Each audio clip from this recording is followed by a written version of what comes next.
I've been looking everywhere for some information on how to change the tire pressure thresholds on one of these old Rams. This is a 2013, so it should be the same all the way up to 2018 Classic, I'm guessing. Anyways, I changed the tire size on this truck to 40s, and of course it wants to see minimum tire pressure threshold in the front of 65 and in the back of 75, but on these 40s max press is 55 psi, so obviously I need to change my tire pressure threshold so I don't have to listen to the tire pressure warning all the time.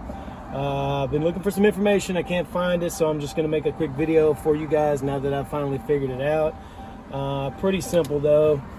I'm using a Matco Maximus 3.0.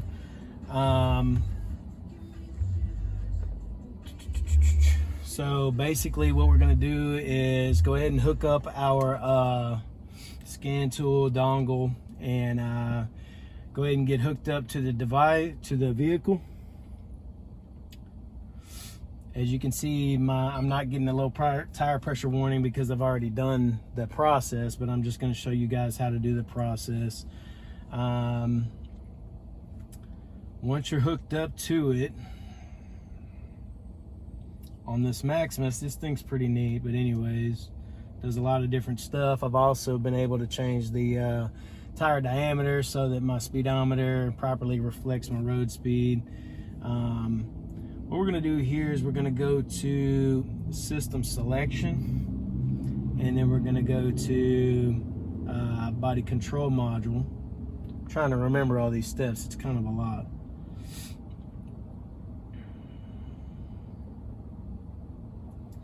We're going to go special function, program tire size for the tire size, update pressure thresholds for the TPMS tire pressure thresholds. All right. So once you get through all these screens, as you can see, I've changed my threshold front and rear both to 30 because I want it to let me know when I've got a tire that's about to be flat, but I don't want it to let me know when it gets under 65 because it's always going to be under 65. So basically you'll click these here, hit OK. Current load inflation pressure for the front's 30, OK. You can select those here, and if you wanted to be 32 or vice versa, whatever, you can select that. Just hit OK and back out. It's going to show, it's going to reflect your changes there on that same screen. That's pretty easy. When you go to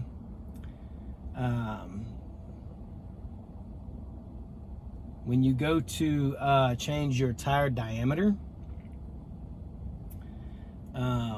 see, this is going to want you to cycle the key or whatever, but whenever you go to change the tire diameter,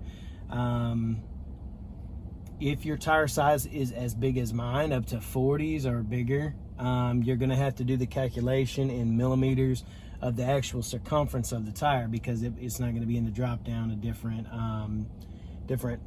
tire sizes that large. So it gives you a selection of these tires, which isn't very much. If you cannot find the size you need, click here.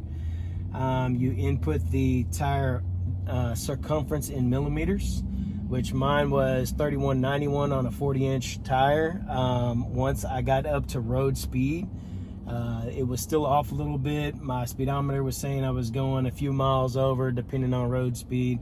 Then I was actually going by GPS. So you can adjust that here. I wound up going down to 3100 millimeters circumference in order to get the right road speed on GPS. So once you do that, it's going to throw a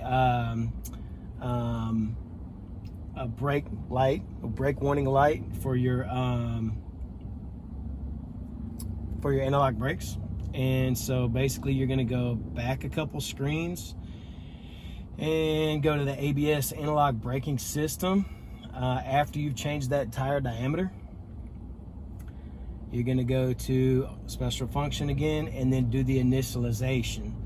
Once that initialization starts, you're going to want to make sure it's going to prompt you to be on flat level ground. It's going to reset a couple things, and then that tire, the ABS system will accept the tire size and everything will be okay. So that's basically how you change the tire size and your tire pressure threshold.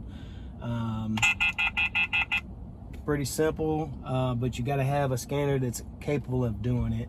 I've heard Alpha OBD will do it, but now you know that this Matco Maximus will handle the job.